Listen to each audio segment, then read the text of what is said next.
Madam President, I rise today to bring attention to the issues that Americans are facing at home and the problems that I see and hear from my constituents in West Virginia. And I'm sure you hear many of the same in your home state. And I want to raise the question as to why the Senate is not bringing some of the solutions to the floor. As you know, Madam President, I'm a lifelong West Virginian. I care deeply about and understand the concern of our residents and the difficulties that our families are facing. Our families, our veterans, our small business owners, our manufacturers, law enforcement, and communities. They're struggling, what they're struggling with. And I was initially inspired to get involved in public service when I saw these local issues arising, and many of those I tried to help face in my own home community of Charleston, West Virginia. Later on, as that passion in me sort of grew, I decided to try to seek a bigger platform in the House of Representatives and now here in this esteemed body, the United States Senate. As public servants, it is our responsibility to not only put forth, but to take action on issues that Americans are facing. We can do that to improve the lives of those we serve, but it seems to me that it pains me that so many of the legislative solutions that we have come to work to craft, some of which are bipartisan, collect dust on the majority leader's desk. In fact, that to me is very unacceptable. So let's start with the issue that touches so many lives, the issue of addiction. Our country is in a deep and continued battle with an addiction crisis. It's something I've raised multiple times on this Senate floor and something that I'm committed to curbing and stopping. With the data available from the CDC's latest report on drug overdose deaths, it is obvious that fentanyl, our clear and common enemy, is fueling the highest overdose rates we have seen for individuals between 25 and 44. CDC provisional data released on May 17th also revealed that more than 100,000 Americans died from drug overdoses in 2022, becoming the most deadly year on record. And many of those, and some of those, I think, us in the chamber tonight might know at least one or two people, at least families that are affected. My colleagues and I have introduced legislation that will further coordinate efforts to disrupt the distribution of fentanyl, to block efforts to ship illicit drugs into the United States, and improve law enforcement training to crack down on drug trafficking tactics. In a crisis this deadly and urgent, time is of the essence, and these bills deserve the time to be considered. Yet, despite these alarming statistics and common sense solutions that we've put forward, the majority leader has refused to take any of these bills up on the Senate floor.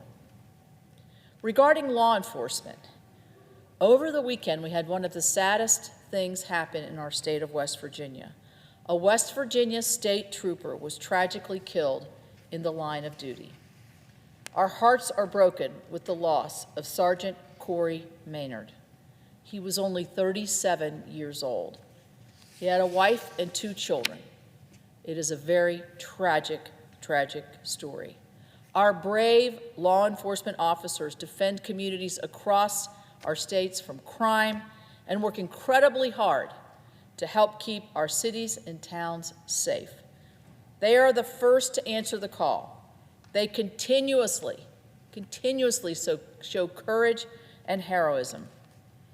There must be swift penalties in place for criminals who target our officers, and resources must be available to ensure their safety. I joined several of my colleagues last month to introduce several pieces of legislation that support law enforcement officers and increase their safety. But I'll say it again, the majority leader has yet to take up any of the legislation that we have offered. Additionally, residents across my state and the entire country are still reeling with elevated costs of all things, from housing, energy, food, and everyday essential items. And as our economy continues to prove its weakness, Under President Biden, the hard-earned dollars of hard-working Americans do not stretch as far as they need to. In May, the Institute for Supply Management's industrial PMI showed that our manufacturing sectors are shrinking. We hear all about we got to make more here. Guess what? Our manufacturing sectors are shrinking.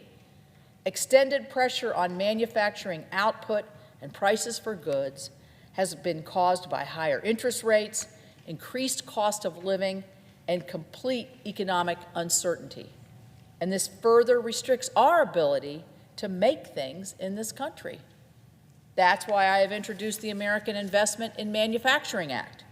It is a bill that would reinstate a much-needed measure that allows industries affected by sustained high interest rates to grow, to increase jobs and wages, and contribute to the U.S. economy.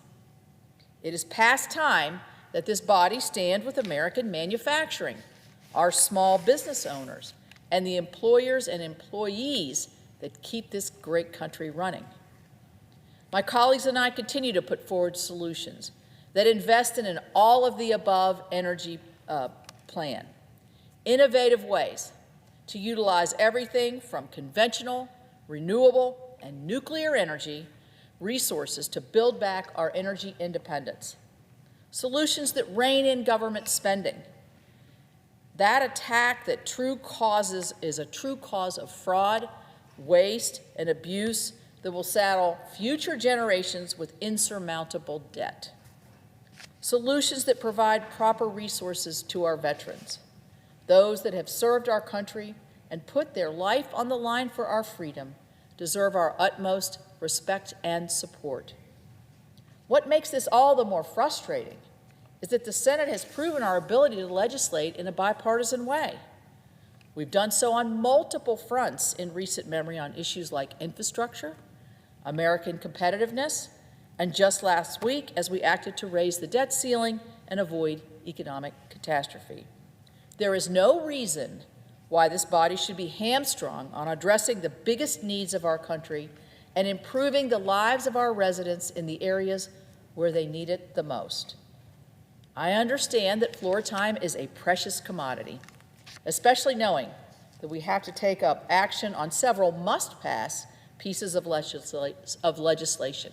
We have to pass 12 appropriations bills out of this body. We have to pass the Farm Bill, and we have to pass NDA or FAA reauthorization, and perhaps most significantly, a bill that under this Democrat leader has never gotten a fair amount of its time or consideration, the National Defense Authorization Act. The American people want to see this place work for them. They want to see action on issues that impact them every single day.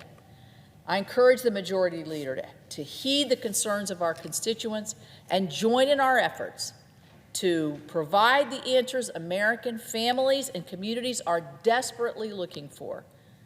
Until then, my Republican colleagues and I will continue to put forward the answers that the American people deserve. With that, I yield the floor.